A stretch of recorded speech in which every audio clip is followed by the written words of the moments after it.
back to the Asian Games 2018 esports demonstration event. We've had some awesome matches today. Absolutely. We've seen some awesome matches, some crazy comebacks. Inferno Dragons locking onto King's Towers, ending games early. Some interesting decks as well, and also some interesting bans for today. I think as it's shaping out right now, we're seeing a interesting meta of Hog Rider coming back into the game and really being a force. It's kind of the earlier stages we saw Hog Rider being very prevalent. Now later on in the matches, we're seeing Royal Hogs be very, very strong. And once the Royal Hogs kind of got unleashed a little bit, we've seen them being banned about 50% of the games so far today. I think that's still going to be, a continuation. I think Royal Hogs are not going to be played very, very much. And we've also seen some buildings, Teslas, and cannons that just are not working out. No, those buildings have received nerfs in the past, especially Tesla, one of the most recent. Cannon really hasn't been touched that much, but Cannon I feel like is only really strong in Hog 2.6. That's really where we see Cannon shine. But Tesla, which received a nerf in the last round of balance changes, it's fallen off quite a bit. Yeah, and we've seen Teslas that just tried to stop Royal Hogs. We've seen Cannon that just tried to stop they just Royal get Hogs. shredded. And they just do not do enough. They just get absolutely destroyed because you got to drop it in a position where it just gets absolutely destroyed by the Royal Hogs. They just surround it, they kill it, and they go right for the tower. We've seen Royal Hogs are kind of one of those cards right now that is just super, super strong, but we haven't seen too many Valkyries today, and that is pretty surprising because it is one of the strongest cards in the game.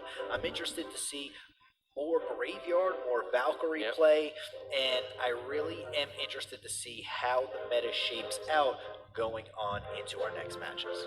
Yeah, like you had said earlier, metas shift throughout a tournament because you see what works for people, you see what they're playing, and you're going to end up playing those same people later on. It's different than the in-game meta because you're constantly playing different players, but once you're in a specific tournament setting, you need to adjust to those players as the tournament progresses. So we've seen a lot of Royal Hog. Maybe we'll continue to see Royal Hogs banned in counters to Hog Rider form, and then maybe there won't be as many Hog Riders, if any at all. Yeah, and as we said, the meta shifts throughout a tournament because you've practiced these decks over and over again. We've seen some people play the same deck 2 or 3 times already, and that deck is going to be in the back of players' minds, and they're going to be going headhunting for that deck. What I mean by that is they are going to be putting as many hard counters to the units of the opponent in their deck to try to steal a victory really quickly and advance. So I think as the rounds progress, the decks are going to get a little bit more, flavor to them, a little bit of changes, especially the flex cards might be, directed towards countering the opponent's decks that they've seen already in the tournament. Right now, we are going into kind of round number 3 right now, so there has been 2 rounds. Everybody's seen each other at least twice, see what they're going to be playing, see what they practiced, and especially if you were in the losers bracket, you almost guaranteed gave up all of your secrets that you're going for this tournament because you do not want to go home in this tournament at all. So once you get down to the losers bracket, it's win or go home. I think a lot of decks are being shown, and also the key is you want to stay in the winners bracket for as long as possible. So the decks are pretty much revealed of what you kind of want to play, and now it's kind of the mind game of Clash Royale. That is the beauty of Clash Royale, especially in a tournament setting. The meta is slowly shifting towards that. Yep, and you mentioned that you want to stay in the winners bracket. Well, there are only 2 players remaining in the upper bracket, so one of these players is going to have an extra life going into the grand finals. So the 2 players that we have left are going to be Benzer Rydell representing Indonesia and Legend representing Vietnam. Yes, both of these players have battled through a gauntlet to get to this stage right here, right now, where they are competing to pretty much, in essence, get their country a silver medal at the minimum Yep. if they win this next best of 5. So this is how big this best of 5 is. In essence, it could be the difference between going home or getting a silver medal, at least for your country. Obviously, you'd be in a really good position to get a gold because they'd have to beat you twice in the winners bracket final. Yeah, that is such a huge advantage to have. And just imagine this scenario where Benzer Rydell, the home native of the Asian Games this year, going to the grand finals with an extra life. The amount of confidence that you have with your home country behind you and to have that extra life is just huge. Absolutely, especially in the first best of 5 there. You sit there, you relax, you can pretty much do whatever because even if you lose somehow, some way you lose, you're still okay. There's a whole entire another life for you. You don't even have to worry about it. You don't even have to show any of your decks. But that is the man himself, Pinzer Rydell from Indonesia. Yeah, he's looking very calm, cool, collected. But you have to wonder, are the nerves starting to kick in, especially in the upper bracket finals? I mean, it's one of those situations where, yes, you might have nerves, but at the same time, you're probably sitting there, you're probably like, listen, I made it this far, let's have some fun right now. If I lose, I still have an extra life, but I'm going to try to win. I think you go into this with a little bit less pressure than you would in a round 1 and a round 2 situation because you are in a pretty good position at this stage. I mean, you've made it this far, you've put in the work, you've got to the winners bracket final here, but who he's going up against is a legend in himself. That's not just his name, but what he is and everything like that from Vietnam. Legend. And it's going to be a situation where if the nerves are going to kick in, I think it's going to be kicking in for Benzer Rydell just for who he's playing against rather than the momentous and how big this is for the winners bracket final. Yeah.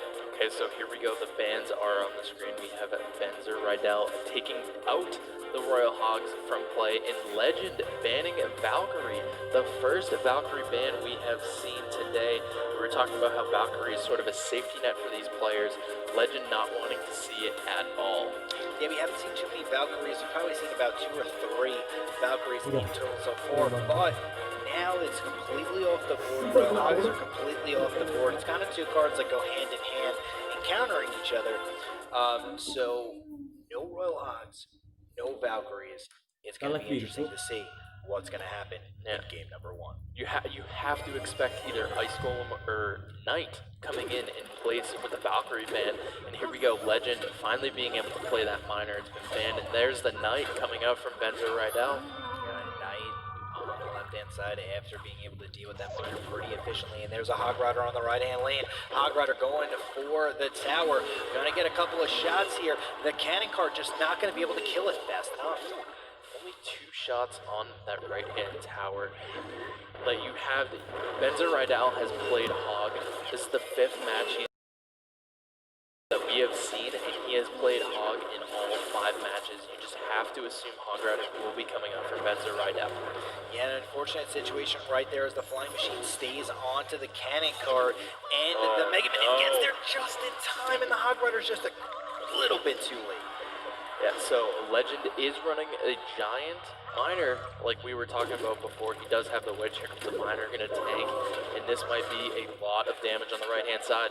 Yeah, the Witch is going to get stopped by this Knight, but it is still going to do the damage. The Knight really isn't going to have any HP to mount any kind of counterattack, and now we have a 2 elixir lead from Legend, and he's looking in a very good position.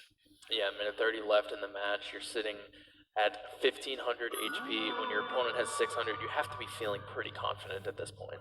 Absolutely, the Royal Ghost coming down on the right-hand side here is just going to cause a very big problem for Rydell. And oh, there it is, Royal Ghost just scooming by, and all he has is a Mega Minion caught out of rotation. Yep, that tower is going to fall with the Mega Minion, not targeting the Royal Ghost. Ice Spirit's going to roll in here. Here comes the Hog. Cannon Car comes down. No defensive structure for Legend. Fireball does clip the Mega Minion. Zap's going to finish it off, but the Hog's not going to do any damage. No, not at all. Flying Machine coming coming down on the right-hand side right here, which is going to be going out, and it's going to be good on the defense. 45 seconds left. Benzo Rydell really needs to find a way to be able to take care of game number one. Fireball coming in for both players here. Hog Rider is going to get a shot off onto the tower. The Witch is going to clear it out, and 30 seconds remaining. That Hog Rider connection could be a game changer right here if Benzo Rydell can defend this and then get a counter attack going with 20 seconds remaining. Yeah, there's still a lot of time left. The Witch is going into the flying machine. Here comes that Hog Rider again on the right-hand side, and that's going to get Fireball, but the Fireball misses!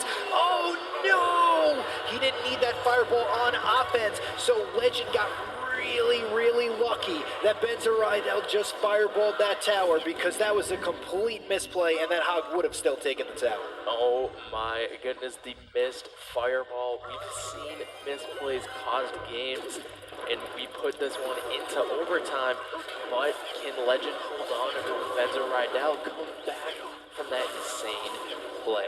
Well, the Giant's pretty healthy here. Another Tombstone has to come down, but that means that another Giant is going to be cycled right here from Legend. A Giant going to the tower. The Witch is unscathed. Miner coming in on the backhand side. So much damage on the left, and that's going to be the game. Legend was able to recover, and it was looking really grim there for a little bit. Yeah, I think Legend, he misplayed the fireball on defense. He knew at that point that the tower was going to fall, so he just started his counter push on the left-hand lane, and it just ended up overwhelming Benzo Rydell. Yeah, Benzo Rydell fireballed Legend's King Tower because he was not expecting Legend to completely whiff on that fireball. Cost him 4 elixir. If he just was able to save that fireball, he would have had more than enough elixir to stop the counter push that Legend had. But unfortunately, you need to take a tower. You can't expect somebody to make a huge misplay like that. He threw out the fireball, he got the tower, but unfortunately for him, there was already a counter push with a Witch coming on his other side. Legend beautifully played there, took the game. Yeah, so the misplays countered each other out, and Legend was just able to hold on. I think one of the highlights that led to Legend taking down that first tower was the Giant play that he had. The Mega Minion was just perfectly in the back. Tower was focused onto the Giant. The Giant was going towards the tower. The Ice Spirit was played a little too close to the Mega Minion before the Mega Minion was able to lock onto the tower, and the Mega Minion swiped down the Ice Spirit, allowing the Mega Minion to just chip away at the tower even more, and Benzo Rydell just had to take the damage.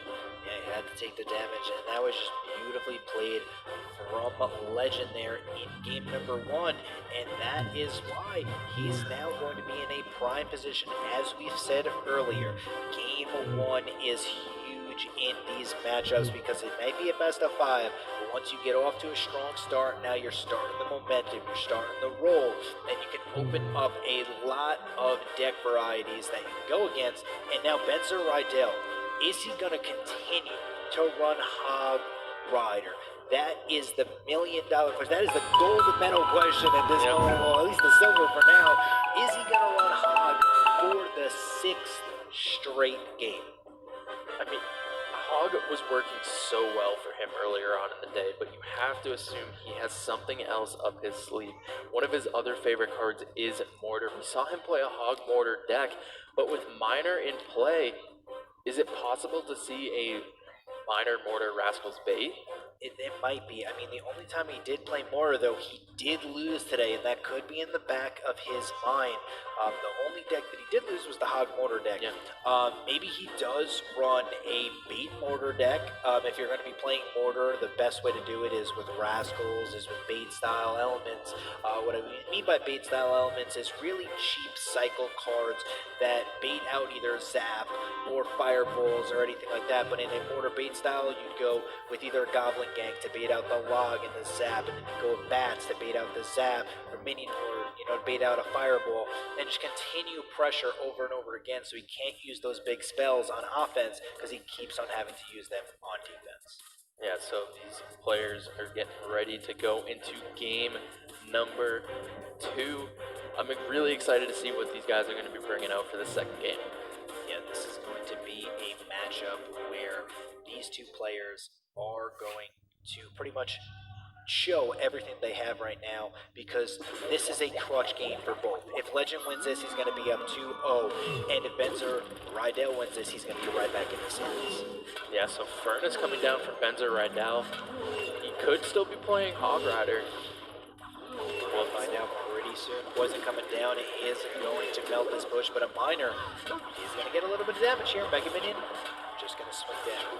Yeah, so Benzer Rydell busting out the miner, so he is not going with the Hog Rider. We were just talking about this. He played Hog at work so well. The Dark Goblin's coming out for the first time today, too. Oh, just doesn't get swiped on. Ooh, Giant coming down here. The big bad Giant is going to be tanking those Dark Goblin stats, but the Furnace is going to do a deep pull. That's what you call the furthest you can pull a Giant. This Giant's going to be going on a journey. Yeah, so it looks like Legend is actually going to be potentially sticking with the same deck. He has the Witch, the Cannon Cart, and the Zap. So he does have the Zap. Goblin Gang does come down to defend against a Miner. Defensive Miner is going to have to come down for this Royal Ghost. And that's one thing you know when your opponent is in a rough cycle when they have to play a defensive Miner. Absolutely, Cannon Cart is easily going to be able to shut this down. It's going to have a lot of life left on his shield as it's going to be put right behind this Giant. Giant coming out the tank, and the best part about the Cannon Cart is it's not going to get hit by any of the fire spirits. Bats are going to take care of the Cannon Cart. Are you going to wield it? Mega Minion, though, pretty healthy on the right-hand lane. Is he going to choose the miner? No. Legend, I don't think, had the Zap in rotation. I think he was one card off, so if he went in with the Miner, he would have had a Zap the Goblin Gang, and it was just Elixir that wouldn't have been spent well. Log coming out on the right-hand side to knock back this Royal Ghost. Miner coming out here, but the Bats are going to get zapped down. Miner for Miner here, just soaking damage. He missed one of the Bats, so the Bat was able to chip away at the Miner, probably saving 1 or 2 hits on that tower. Yeah, that's a very, very, very key play here, and here comes the huge push. We have a Miner Goblin Gang left-hand side, and the Goblins are gobbling up this tower. 2 Goblins reach the tower, and that is a ton of damage. Log coming out here from Benzer Rydell, and the Cannon Cart gets de-wielded on his side. Yeah, that's huge for Benzer right now on this counter push. Poison's going to come down for the Witch. The Poison will do a pretty decent job to that Witch. Ice Golem's going to come down to finish it off with the death damage. Dark Goblin on the left-hand lane, chipping away at the Giant, and the counter push is going to come in from Benzer Rydell. Yeah, and unfortunately for Legend, oh, the Dark Goblin! The Dark Goblin is going to take it. Benzer Rydell with the Miner control. Wow, well played right there from Benzer Rydell. Both players there just going hit for hit, blow for blow, Miner for Miner. The only problem is Benzer Rydell had the Bats to shut down the Miner where Legend just wasn't able to zap quick enough or just missed a bat. He also had the Goblin Gang that just gobbled up Miner after Miner where you really couldn't get any pressure off. And then you saw at the end there, Benzer Rydell getting that Dark Goblin sneaking through, while Legend had his Mega Minion on the right-hand side. Unfortunately for him, he had way too much HP to pick up at that moment in time. Benzer Rydell took advantage of that. Beautifully played miners from him, and he wins the miner battle. Yeah, so a couple key highlights in that matchup right there were, one, the fact that Legend missed one bat, because that Miner could have got a little extra chip damage, and that could have been a momentum changer. The fact that Benzer Rydell had bait cards, like you were saying, he needs to play a bait-esque deck. He had the Zap. He had the Zap bait in there for the Fire Spirits from the Furnace. He had it for the Spear Goblins from the Goblin Gang, and he had it for the Bats. The Dark Goblin in there as well in case there was a log in that situation, but it ended up being a Zap. And then the second key highlight, which was the game-winning play, was the Miner was played on the back left-hand side, so if anything was played in front, especially the Royal Ghost, the Dark Goblin is just completely able to bypass the Royal Ghost because it has to travel around the tower, leaving the Dark Goblin open for gobbling up that tower. Yeah, the Dark Goblin does a ton of damage very, very quickly. I believe it shoots the fastest in the game, if I'm not mistaken. I think you're right, yeah. Yeah, and it just does a ton of damage really, really quickly. I mean, the only thing that really does more damage to it, like right away, like for the elixir cost that it is Larry a Lumberjack as fast as it swings. Yeah. They might have the same hit speed, but Maybe. I'm not sure. It would. That's true. It's one of those situations where like the Dark Goblin is a very like overlooked card because it is very underused. used. You don't Oh, really see it too much, but it's one of those cards where if it gets played in the right deck, in the right scenario, it can shock you, surprise you, and look like an MVP like it did in that match. Yeah, and especially when a pro player like Benzer Rydell is using it, and he uses it so well, the positioning he has, the timing he has with it, it just makes it look like an S tier card. Yeah, absolutely, as these players are trying to figure out what they're going to be running in game number 3. We have a tied up series, 1-1, and they are just looking over their decks trying to figure out, what am I going to do? Is Benzer Rydell going to go back to Hog Rider? Is he going to stay with the Miner? That's the questions that need to be answered for Legend, because right now we've seen Benzer Rydell really only use 2 win conditions, and they have been Miner and they have been Hog. Bandit coming in here, and Benzer Rydell's just going to take it. Tornado. So he takes the dash shot, and then Tornado. So the King Tower Miner's going to come in. That top left placement keeps it out of range of the King Tower, so that's pretty safe. Yeah, but that is a ton of damage to start off the game. The Inferno Dragon is coming out right here with the bats. Is there going to be a zap? No. This is going to be really good for Legend. I mean, he's ahead by a ton to start out this game. Yes, the King Tower is activated. Yes, he's playing a Miner deck, but he does have a pretty good amount of damage to start off this game. Yeah, Cannon Cart is going to come down defensively. Inferno Dragon's going to heat up onto this Ice Golem here. Ice Wizard comes in. Cannon Cart's going to bypass the Inferno Dragon, but it's going to get logged away. Yeah, and I think the key for Legend right now is just Fireball cycle out. If you can get any damage possible in this left-hand lane, like, you just take it, you know? You get a couple of minor swings here and there, Fireball value on, either a Cannon Card or an Ice Wizard or anything really on the left-hand side, and here comes the Miner, easily gobbled up by the Ice Golem, putting it in that predictable spot. The top left-hand side is the only spot you can play a Miner where the King Tower is not going to hit it. Yeah, and with the King Tower activated, you could probably assume that that is going to be a safe prediction spot for Benzer Rydell against Legend. The only other thing Benzer could do is Tornado far back left and just pull Miner away from the tower. Absolutely, but that is 3 elixir, and that's one of the situations where if he puts it in another spot, you're sitting there like, oh. Yeah, and you definitely, once the King Tower is activated, I feel like in this situation, you want to save the Tornado to pull an Inferno Dragon a little bit further back. Absolutely, but there's a Royal Ghost that has to have a Ice Wizard to deal with it. Here's the one problem about a Royal Ghost.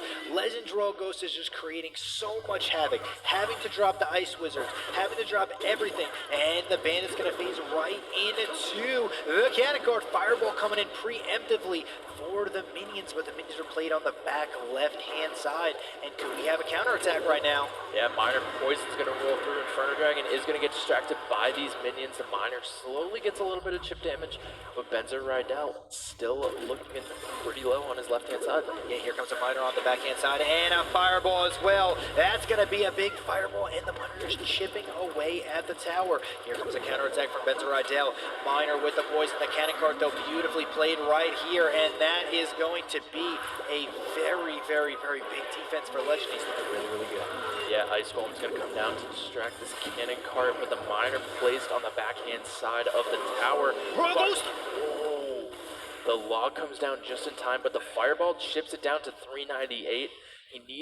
Legend needs another Miner connection in order to put it in spell range. Here comes a log on the left-hand side. There's going to be minions with a Miner here, but he's just trying to struggle right now. But the Cannon Card's going to log onto the tower! That's going to be a lot of damage. The Tornado comes out as well. Log! The Miner had to come out to push the Cannon Cart back, and then the log to knock it back even further. Wow, what a play to save the game. Fireball coming in on the left-hand side, just getting a little bit more chip damage. Bandit. It's going to be a Miner race. Tornado's going to come through. The tower is within log range, and Legend's going to throw the log, and the poison is not going to be quick enough. Wow. That was 1 poison away, but you need 8 seconds to get that poison off in a 200 range tower.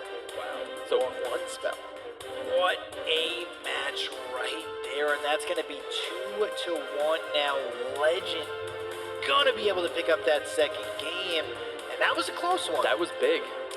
I think him tornadoing that early, still letting the bandits swing on the tower once and get that damage with the dash. That's just so much damage to take, and then a miner that he had to soak a little bit of damage of.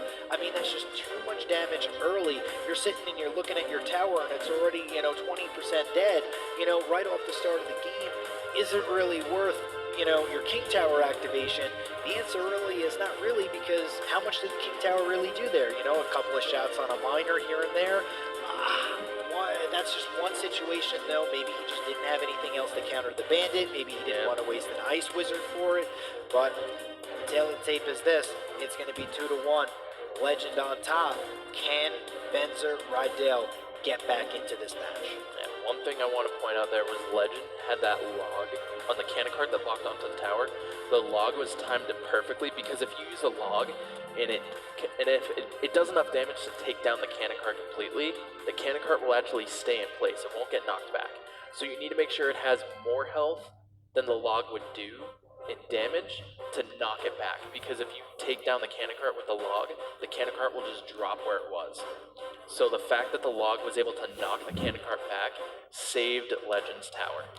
Absolutely, it's just an amazing play that he had the miner coming down as well, just to defend that. The cannon cart locking onto a tower is just something you never want to see, because if somehow it gets de-wielded and it's locked onto your tower still, it doesn't move like you said, and it's just like a stationary cannon that just pellets your side of the out. arena. And there it is. It's just something you just do not want. But amazing gameplay from Legend, and that's what you're seeing here. These are the best players in the world competing here, the best players in all of Asia. Legend representing Vietnam, and Benzer Rydell from Indonesia. Yeah, so Benzer Rydell is backed against the wall for this last game. This could be his final match in the winner's bracket. So he's got quite the feat ahead of him, especially with Legend standing in his way. Yeah, and this is one of the situations where can he get back into the matchup? Can he somehow be able to, focus and re-energize himself? I mean, he's been running hogs, he's been running miners. That's kind of what he's doing. Is he going to be straying away from that? Maybe we see a giant, or maybe you see a cannon car. That's going to be the question that's going to be answered in about 20 seconds. Yeah, let's see. So Tombstone coming down from Benzer Rydell. Could he be playing his Hog Rider deck once again? The pump coming down from Legend. We might be seeing 3 Musketeers. There's the Fireball from Benzer Rydell. Well, there is the Fireball, the pump.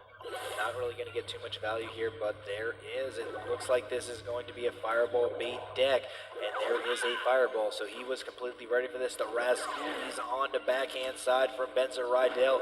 3 Musketeers being split here for Legend. The Ice Storm is just in front of everything. Oh, the Lava Hound. Lava Hound, first time we see Lava Hound today. Is this Lava Loon Rascals? I do not believe so. No, it's got Miner, I believe. Alright, Royal goes to the left-hand side, doing a ton of damage. Battle Ram on the right, is it going to connect? No, Tombstone has to come down to defend. Ooh, good zap to take care of the skeletons. Barbarians might get a couple chip shots in here. Yep, Barbarian just swinging away at the tower, brings it down to 1194. Some pretty decent split damage right there for Legend.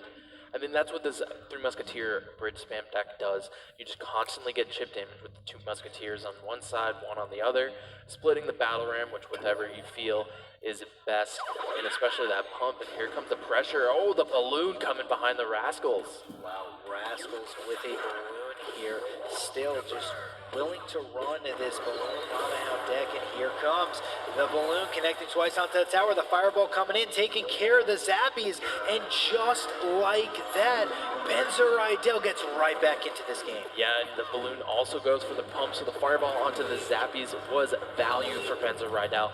World Ghost is chipping away on the right-hand side, bringing the tower down to 546. Very risky playing a balloon deck with pretty much this meta. But listen, here it is. Three Musketeers being cycled once again from Legend. Here is an Ice Golem as well, putting everything on the left-hand side. The Lumberjack trying to get to the Tombstone, but it's just not getting there in time. Fireball on the right-hand side is going to kill everything on the right. Double Musketeer still alive on the left, trying to take down this Lava Hound as fast as possible. Batarang once again getting absolutely demolished by this Tombstone, and just the answers are there. Yep, Legend has no big spell, so he has to get a huge push right now. But with the defense that Benzer Rydell has, it's not looking good. And in chat, we're going to see our first game 5 since round 1. Yes, we are. It is looking like it is over, and Benzer Rydell, representing Indonesia, is going to stay alive. It's going to be 2-2, and this next game is going to determine the winner's bracket winner, I guess you could say. Not the winner of the entire thing, though. Don't worry, they still got to win versus the loser's bracket final. But this next game is going to be huge for both players. Ties it up 2-2. Legend versus Benzer Rydell. I really liked how, got out of his comfort zone, got out of his minors, got out of his hog riders that he was playing every single game, mixed it up. Put in some rascals, put in a balloon, put in a lava hound, and what a play. I mean, offensively played that lava hound. They may have died, but then he got him out of cycle, put the rascals balloon push on the right, fireball the Zappius, and the tower was sayonara. Yeah, I mean, that was huge. So the way Benzer Rydell set that up, the pump goes down on the right-hand side. He was smart to apply the pressure on the side where the pump was. He knew that Legend's counter to the balloon was either going to be the Three Musketeers, which he had as a cycle, or it was going to be the Zappies, which he had to play close enough because you had the Rascals pushing in with the balloon. So once the Rascals come down, the Fireball goes in for the Zappies, takes it down, and then that balloon's going to survive because Legend has no other air counters. The balloon just goes straight for the pump. So if he can afford to fireball the Zappies and get that balloon to destroy the tower, push through the pump, and not fall behind Elixir. So phenomenal play from Benzer. Absolutely phenomenal play from him. And now it's going to be game number 5, and now he's shown that he doesn't only play Hog Rider, doesn't only play Miner, so it's going to be very interesting to see what he brings out in game number 5. And just like you said, really, really, really good play from him. Knowing that a Three Musketeer deck normally doesn't have Fireball, doesn't really have Log, it's got like a Zap. He's able to drop the Rascals, knew his balloon was going to be unscathed, going right for the tower, knew he had Fireball in rotation, and knew Legend's really only defense was the Zappies, which were going to get Fireball. Amazing play right there, knew he had enough to take it out, and not only did he take it out, he took out the pump, which was the key there, which was why Legend was like, okay, I can deal with a little bit of pressure from him, no problem, as long as I keep this pump alive. Fortunately for him, the pump fell, his elixir advantage fell, and the Three Musketeers just did not work out. That's one thing about Three Musketeer decks and most Golem decks is that you need to rely on that elixir advantage because Three Musketeers and Golem at that high cost, Three Musketeers at 9 elixir, the highest cost card in the game, you need that pump advantage. Absolutely, you need that pump advantage because you need to be able to get out the cycle, like you said. 9 elixir for Three Musketeers, the most expensive card in the game, and it's one of those cards where you need to cycle it with other mini tanks in front of it. You need to get out the Zappies, you need to get out the Ice Golems, you need to really make a huge push that is able to stop everything, and not only stop everything on defense, but push on offense as well. Because if you drop Three Musketeers in the back and they push you, with either a Hog Rider or a balloon at the bridge, you need to be able to stop that and push. Be able to get the advantage both ways on the arena. But these players are just looking locked in, trying to find exactly what deck they're going to be running for this next match. And this is pretty big. Yeah, this match determines whether you move on to the grand finals and fight for that gold medal with an extra life, because this is a double elimination bracket, so you will have that second life coming from the winner's bracket. The player coming from the lower bracket is going to have to beat the winner bracket winner twice. Absolutely. I'm interested to see what Benzer Rydell brings out in job. Yeah, you have to wonder what these players are going to bring. This is where it all goes down. Game 5, the first Game 5 we have seen since round 1. This is huge. Yeah, this is really, really huge, and they're taking their time getting into this game, making sure everything is prepared, ready to go. So they are going to in essence, represent their country in the finals or not. I mean, right here, if you win this, you're going to be in at least the finals, Yeah. to be able to get a chance to get a gold medal for your country. Yeah, that has to be weighing in these players' minds right now is the fact that if you're Benzer right now and you win this match, this is huge.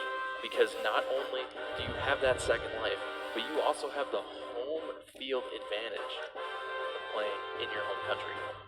Absolutely. Home field advantage is so crucial, especially when you're just sitting there, especially when you're leaving. You're leaving your home, you're leaving your environment, you have to go out, you're not comfortable playing in places. I know some people have favorite places to play. I got my favorite couch in my house that I play in all the time. That's where I go. That's where I win my matches. That's where I know I'm comfortable learning decks, playing, relaxing, just doing this. Sometimes when you're in a hotel room, it's a little bit more difficult to play, a little bit more difficult to scheme with your friends and everything like that.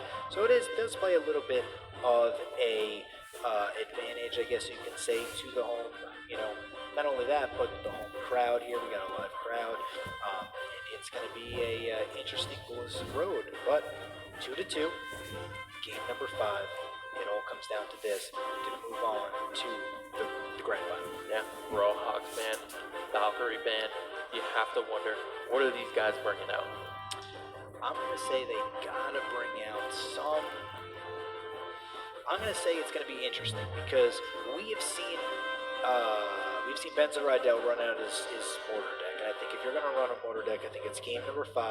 It's you throw it out there, you run mortar, you run rascals, and you just roll the dice on it. If you're Legend, I think there's a couple of things that you could do, especially that counter a lot of decks that Benson Rydell have.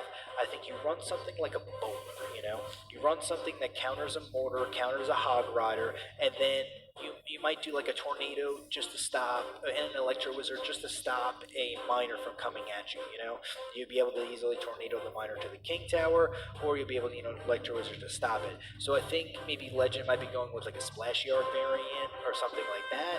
And Benson Rydell probably either goes with a hog rider, maybe a mortar, or he could go back to his miner. Yeah, and I mean, if either of those options, if Legend knows that those are his options and he does bring out that bowler, that is huge. Here it is right now. There's going to be an ice golem on the left-hand side from Benzer Rydell. It's coming down from him as well. Alright, Royal Ghost coming through. Does take down that first round of Fire Spirits, and the Royal Ghost will connect to the Furnace here. Gets taken down by the Bats and the Fire Spirits. That Furnace took a little bit of hits. Yeah, here comes a cannon cart on the right-hand side from Legend. Fire Spirits are going to get knocked down here. Cannon cart is going to push through these Fire Spirits. Here comes a Miner from Legend. Goblin Gang going down to the back, and the Miner comes down from Benzer Rydell, and he's got that Dark Goblin again. He's got to play Miner on defense, unfortunately. Dark Goblin coming out here is going to take down the Royal Ghost just in time, and now the Dark Goblin is going to get some shots on the tower. Yeah, Bandit comes down a little too late. Bats are going to come in here. Log's going to knock it back. Great timing on the Log to make sure that Bandit doesn't get a dash. Bats are just going to get cleared out by the tower on the right-hand side here. We got a minute and 45 seconds left to go in this match. It looks like Miner versus Miner. Yeah. Both of these players going with their comfort decks. Inferno Dragon coming out from Legend here. Ooh, that might cost him very, very heavily right now. It's just way too expensive. It's pretty much Inferno Dragon versus Furnace at this point, and the Furnace just gives you so much value in every single aspect. Fireball comes in, but the Fireball misses everything, and now Legend's in a little bit of trouble. Yeah, these Spear Goblins are going to take care of this. Inferno Dragon. Bats are going to come in as well. Royal Ghost has to come down defensively. Bats are going to lock onto the tower because the Royal Ghost had to chase the Miner. And the Bandit comes out right here with the Bats. Is he going to be able to stop it? Yes. Ice Golem is going to be good on defense. The Dark Goblin is going to be able to take it out as well. And the Dark Goblin just putting in work, cleaning up the scraps here. Log is going to clear it out. We saw the Dark Goblin was the MVP in game number 2 for Benzer Rydell.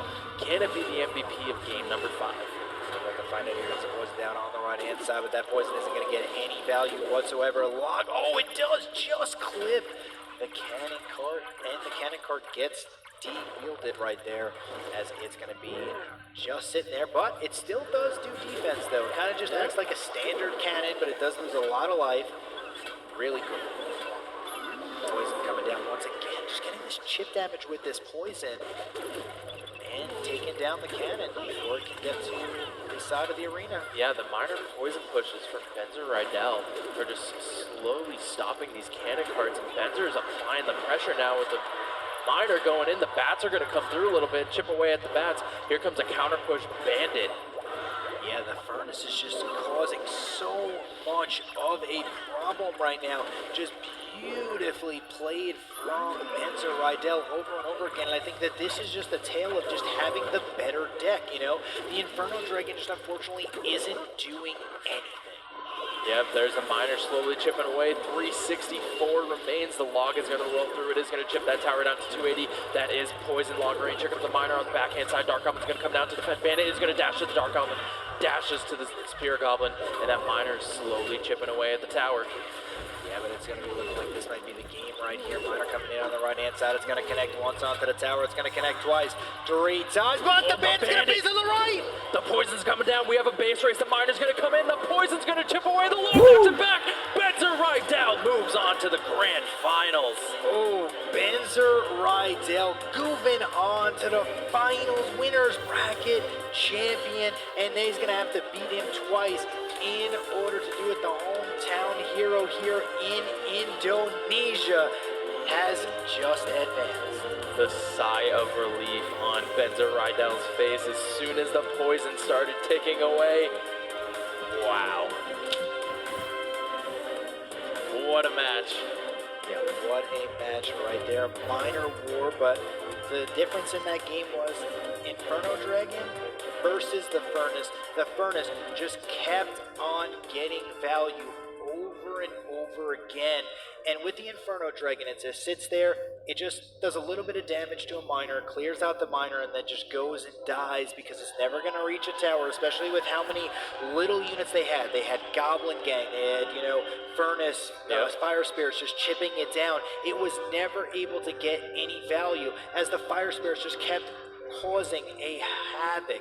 You have to defend a Fire Spirits. I mean, if they hit the tower over and over again, especially in a minor chip deck, it is catastrophic. That adds up. It adds up a little bit, especially when you're playing a minor chip. The poisons, though, every single poison was hitting a cannon cart, de-wielding the cannon cart. When he was able to poison log miner, he was able to take out a 5 elixir cannon cart on the other side of the bridge and pretty much won the game because of it. Yeah, and that's one thing you have to wonder is, like, with those matchups, do you even play the Inferno Dragon? Because it's not really valuable. Like, It's not. You can't get any value from it in that situation. The only time I would see it being valuable is applying pressure on the opposite lane, but there's just so much going on in that one lane in a minor mirror match like that that you don't have the elixir to just throw on the opposite lane. No, I mean, the only really thing he had to stop a miner was the bandit. I mean, everything else was kind of just like throwing up. He had a Royal Ghost, which isn't good at stopping miners. Bandit, which isn't really good at stopping miners. So, I mean, he kept on throwing out the Inferno Dragon and the Cannon Cart. That's how he started. The Cannon Cart, though, was just getting poisoned every single time. So much value, and it just turned into a point where he just didn't have a reliable answer to the miner, and the miner poison just got to him towards the end. And those chips add up. That's why minor poison is such a successful archetype, and it's really the head of the control meta. It just does so much damage over time, and the person who cycles well and who plays it well and who plays those poisons to get that kind of value, like Benzer Rydell's did against the Cannon Cart of Legend, those are the plays that let you win. And not only that, as Legend had the Fireball, so the Fireball was not able to get value on the Furnace. So the Furnace was down there. The Furnace Would have taken a little bit more extra damage from the poison. Unfortunately, with the fireball, it's a smaller radius. You're not really going to get too much value there, especially if you got a fireball furnace and a tower and something else. But if you're Benzer Idell with that poison, you were able to huge circle, able to get the cannon cart, able to apply the pressure. And I think that is the tale of why he won. I mean, I think Legend played that better. I think he played it better. But the problem is, Benzer Rydell just had a way better deck and could have afforded to, slow play it. He played it very, very slow. It almost cost him. I mean, Legend almost caught up towards the end of that game. Oh, yeah. But he was able to play it so slow because he knew he had the deck advantage. He knew he pretty much had every advantage he needed to win that game. I mean, Goblin Gang is one of the best counters to the Miner if you really don't have anything to deal with it. I mean, it just gobbles it up and there's nothing you can do. It's better than a Bandit, and everything like that. Bandit's never connected onto the tower. Ice Golem also was the MVP. Stop the Inferno Dragons from connecting. Stop the Bandits from connecting. Stop the Royal Ghost. And there was just no way he could move by pressure. Yeah, the poison in that is such a premier matchup. Like, you have poison over fireball in a minor matchup, you're going to win with poison. Yeah, absolutely like that. But let's take a quick look at how the bracket is shaping up. So there we go. Benzer Rydell of Indonesia has moved on to the grand finals and will play against the winner of the lower bracket. Legend has moved down to the lower bracket finals, losing in the winner's bracket finals. So up now we have on the side matches, you can see we have Aaron's Hong Kong and Elsiop of China, and then we have Jin Kazuma going up against Scorpio in the lower bracket. Yes, we still have India, Saudi Arabia, People's Republic of China, and Hong Kong, China left in the losers bracket. Who is going to come out? That is the question that still needs to be answered in these next coming matches. As you can see, Vietnam is waiting for the winner of the losers bracket to matching them. But we're going to be going over to the floor to take a look at the interview.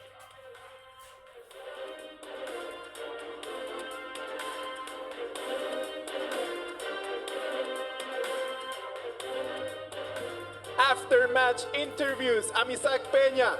Such an exciting match we had it between Indonesia and Vietnam. It was such an interesting match, and we're right over here with the winner. Congratulations, buddy. Congratulations. It was really nice. We had a lot of fans in here, really excited for you, cheering for you.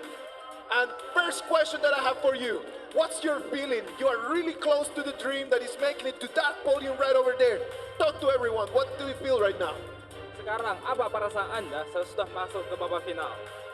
Pertama, saya sangat mengucap syukur kepada Tuhan Yesus karena atas tuntunannya sehingga saya bisa sampai pada saat ini dan bisa lanjut ke babak final.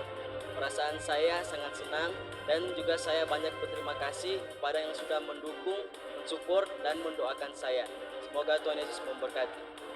首先，我想要对我的教练表示我的衷心的感谢。正因为有了他，我才能够达到现在能够取得这样的成就。然后，我还想表达我对现场所有等待已久的观众表达感谢。正是因为他们，才使我有这样的动力，能够进入到决赛。First of all, I want to say thanks to my coach, because without you, I wouldn't be right now over here doing what I'm doing and having the performance that I'm having. And second of it, I want to say thank you to all the fans and to everyone that right now is cheering for me right over here. Thank you very much. Second question, you are the first seed in the final. What do you want to say to your opponents right now? If you could talk to them right now, what would you tell them? Sesudah masuk ke babak final, apa yang hendak Anda katakan kepada lawan Anda? Lawan saya sangat kuat. Saya makasih karena sudah melawan dia. Semoga ini yang akan menjadi pengalaman saya selanjutnya. 我的对手非常强，我会努力的去争取，然后希望他也能够取得自己的成绩。我们赛场见。Even though my opponents are really strong, but I'm gonna do my best to get the victory that I want, and we will see each other in the next match. Thank you, everyone, and we're gonna see each other right next.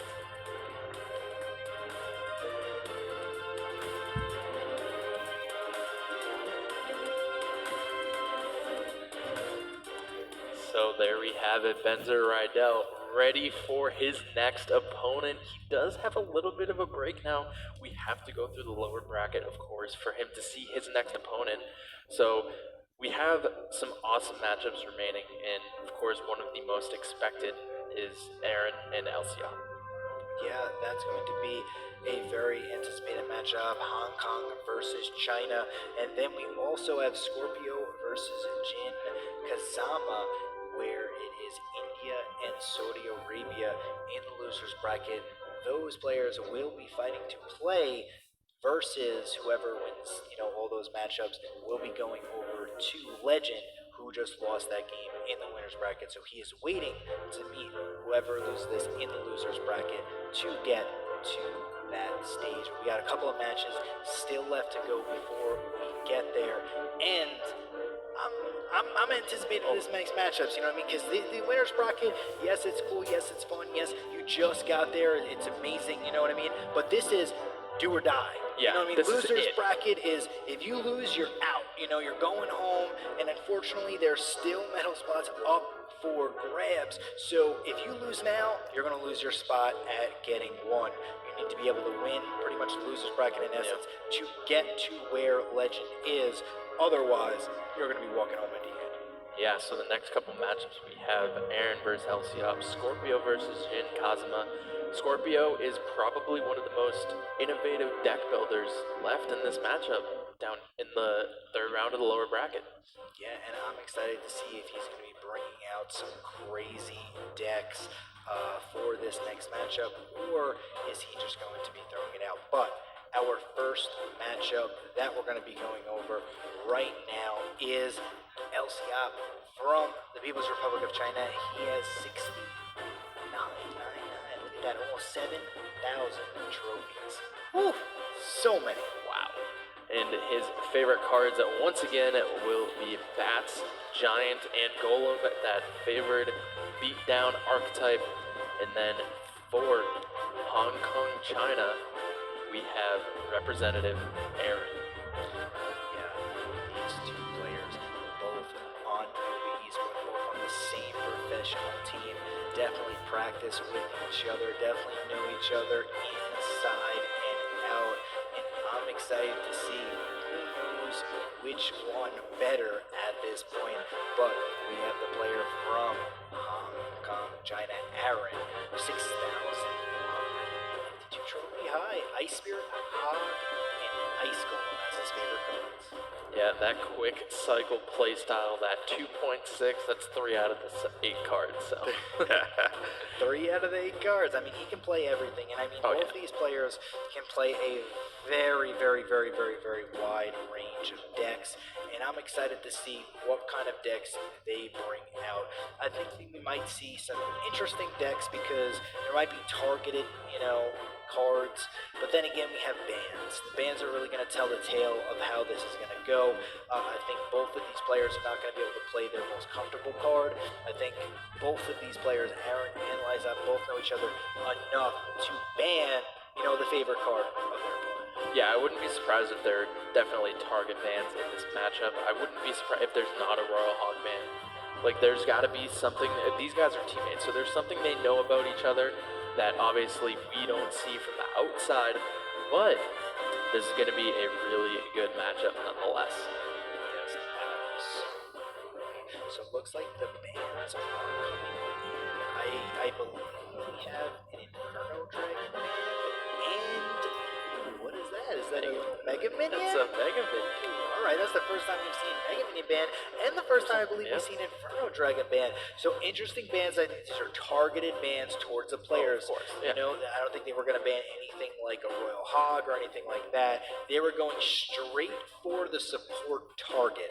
And what I mean by the support target is not a Wink Edition or anything like that, but a card like an Electro Wizard, a Mega Minion, an Inferno Dragon, archers, and things like that. But here comes a Hog Rider really quickly, right off the bat from El Siap, and that's going to get taken down, and we have a Princess on the field. Is this the first time we've seen Princess today? I believe this is the first time we've seen a Princess, unless you want to count the Princess Towers. Hey! So the flying machine coming down from Aaron, you have to wonder, is this lava loon or is it a hog cycle deck? We're gonna find out really soon. I don't think it's gonna be a lava loon. I think it might be a hog cycle. We'll figure it out. I mean, right now I think they could be playing weird decks.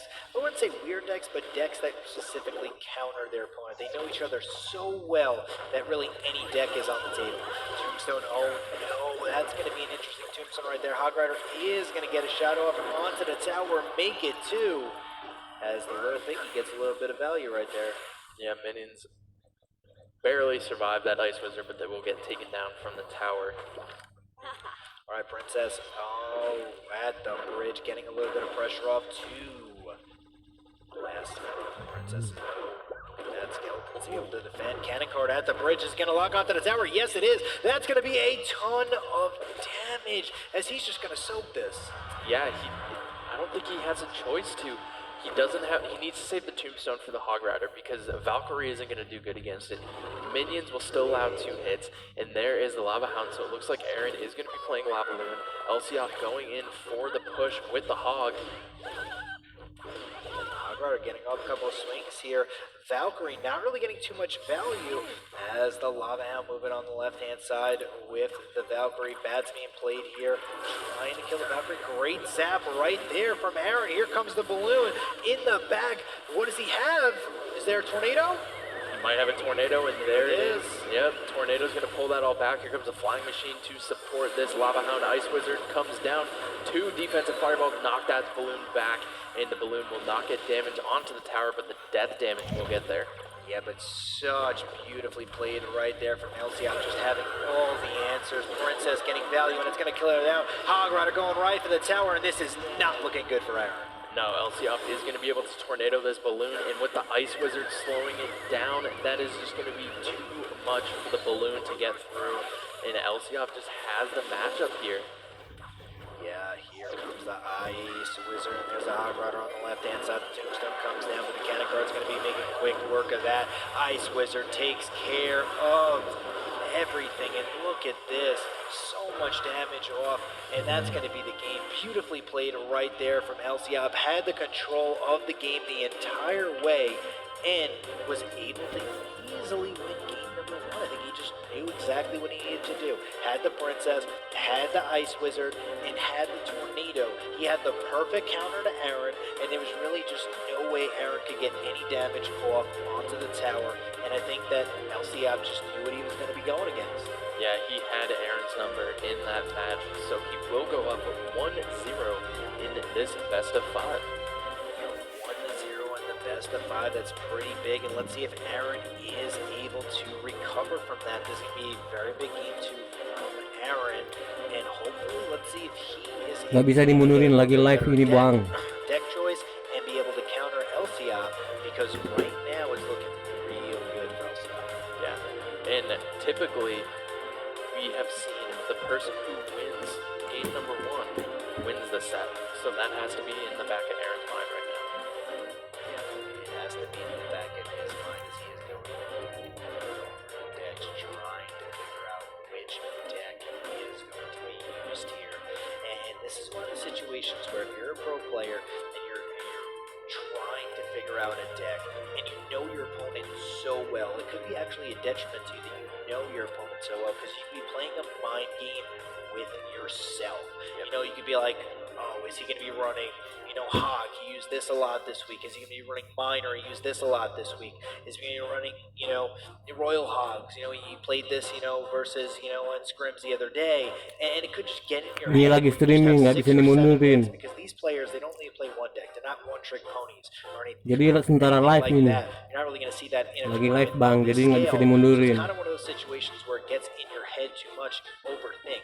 Sometimes, it's best to the first deck you think of, play with. Sometimes it's best to, think about it and really go over it. In this situation, if you're Aaron, you don't want to think too much about what he's going to play, because you're just going to go over and over and you're going to just run into a circle. Yeah, you're just going to start second-guessing yourself so much to the point where you won't even feel comfortable with the deck that you think you're comfortable with. Kalau sudah selesai, So, nanti like you bisa said, you dinonton just need to kembali lagi stick bang. with your gut and play what you think is going to be best for you, not what's best to counter your opponent. Absolutely. Yes.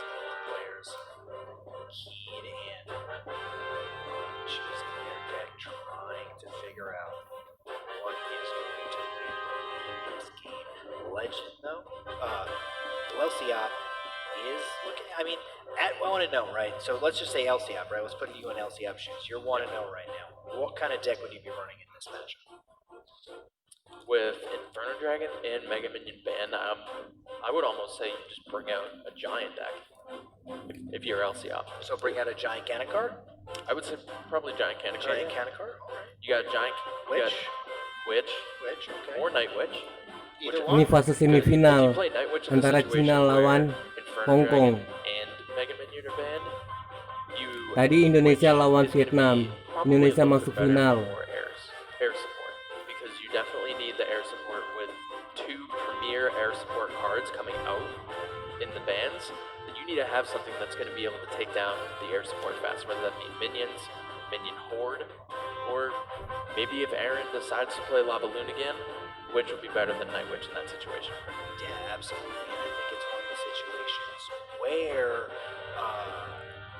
anything can happen. Saya streaming dari video ini, dari aplikasi video, jadi nggak bisa dimundurin. Karena ini lagi live. Can happen in game number 2. But Elsiop is going to be currently up 1-0, and he's going to get down a bump, and we got a rocket on the field. First rocket of today, right? First rocket of today. You have to wonder, what is Aaron running? Log bait? Is he running miner rocket? It's a log bait. Interesting to see, yeah, log bait coming out here from Aaron, and Dice Golem just slowly moseying on by on the right-hand lane for Elsiop. Royal Ghost on the left. Elsiop does have the zap in this situation, so Aaron is already feeling comfortable with this log bait deck. Again, here comes a Lumberjack and a Battle Ram on the right-hand side. Battle Ram going to be going right for the tower with the rage, and that's going to be so much damage on the right-hand side. That is over 800 damage on the right hand, over 1,000 now on that right hand side. Here comes the barrel going in on the left. Zappies are going to slowly chip away at this barrel, but the Princess Tower was focused onto the Valkyrie at first. Yeah, so the damage there, the Valkyrie is going to be able to swing away and take care of this Royal Ghost, no problem right there. As Zappies down on the left hand side, Goblin Gang can easily be able to gobble up the Zappies. Another pump coming down. Aaron does not have the elixir to rocket, though, so this pump might get value for Elsiop. Yes, it might get value indeed, and this could be a very big problem for Aaron. Yeah, you have to assume Elsiop's last card is through Musketeers if you're Aaron, so you need to keep that rocket as we get closer to double elixir for those Musketeers. And here we go. There's going to be a Princess down on the right-hand side with a Battle Ram as well. Tesla coming down from Aaron. And Zappies once again on the left. Yeah, Goblin Barrel able to connect to the left-hand tower for just a little bit of damage. 200, but every chip counts with log bait. Musketeers getting played at the bridge. The Valkyrie coming down preemptively. The rocket's going to go down onto the 2 Musketeers. And the Battle Ram push. Huge push on the left-hand lane here. The Battle Ram trying to get in, and it, oh, log. It's going to be good, but there's still going to be a lot of pressure on the left-hand side as the Barbarians are swinging away, and that's going to be a tower. Yeah, Ice Spirit locks onto the Zappies, but the Muskie and the Zappies will destroy that Valkyrie, and the pressure is on from Elsiop. Princess is trying to defend, but the Battle Ram might be able to connect her on the left-hand side. Log comes down, knocks it back, no connection onto the King Tower. Yeah, Elsiop is just trying to go super offensive because Aaron is not going to be able to get enough damage with 10 seconds left, and I believe he knows that. Here comes the desperation. Barrel, but not going to be enough. Well played, and just like that, Elsiop is going to be going up 2-0. Wow, what fantastic play from Elsiop right there. He played that so well. Aaron just wasn't able to keep up with the cycle. He had the difference in that game right there was Elsiop got the elixir collector down when Aaron only had 3 elixir. So he doesn't have elixir to rocket. He has the Goblin Barrel out of cycle. He can't throw the barrel onto the pump. So that pump is just going to start giving Elsiop the advantage, and especially going into double elixir with the lifetime of the elixir collector. Elsiop set himself up for victory. Absolutely set himself up for a very, very, very strong victory right now. And now we're going to be going into game number 3 with a 2-0 advantage for Elsiop. And he is looking really, really good. Now, if you're Aaron, Your back is against the wall. One more loss is going to be it for you. And for him, you gotta go one of your most comfortable decks. You gotta go super control-y. And the thing is, I think it might be even too risky to run a Golem deck, which, I think, he kind of wants to run something, maybe, like you said, maybe a giant cannon card, maybe? Yeah, something like that might be able to, get him going here. But right now, LCOP just has his number, knows exactly what he needs to do. And if you're Aaron, you need to somehow get back into this game. I mean, yes, I know you love to play bait. Yes, you just tried bait, but that's just not a good archetype in this meta. I think at this point, if you're Aaron, you play Golem Fireball or Golem Poison. Just play Golem Poison or Golem Fireball. I think that might be a good option, because right now you're struggling. You need to figure something out. And Golem is one of those decks that could just pummel your opponent. It's like a feel-good deck, but it also could easily get countered. Especially with Tombstone and stuff like that. There is no Inferno Dragon. There is no Mega Minion. So there's no big heavy tank killers. I'm surprised there hasn't been any giant cannon cards. Yeah, that's one thing that we've seen a little bit today, but probably not as much as we would expect. Yeah, no, not as much as we expect. I mean, we have seen a lot of cannon cards coupled. But we could also see maybe even a graveyard variant, but with the Inferno Dragon being banned, that means players are really not going to be going, so much, heavy, damage like that. So there probably will be a lot of Valkyries as we've seen. So maybe Graveyard's not the best choice here. But I would say, I mean, giant cannon card looking like it could be a strong choice. Yeah, if I'm Aaron, you either go giant cannon card or golden cannon card. Absolutely. So we'll find out right here. Game number 3, LCOP is up 2-0 in this last matchup. Both players sitting at full elixir. You have to wonder if both players are playing beatdown right now, or they just don't like their card rotation. Yeah, they're just sitting here waiting for the dance. Aaron and LCI, maybe it could be big, heavy beatdown. I mean, that's a good, indication. When people take this long to play a first card, it's usually the heavier your deck is. And for right now, it's looking like they're both playing pretty big, heavy decks. We could see a Golem versus Golem here. Yeah, both players are comfortable with beatdown style decks, giants, golems. So with game number 3 for LCOP and Aaron's back against the wall, I wouldn't be surprised if they're in their most comfortable deck, and that's probably beatdown for both of these guys. Yeah, as they're going to be just sitting here waiting, and we might be waiting another 45 seconds until anything gets played. As it's just the tick-tock right now, it's the waiting game. Aaron, LCOP.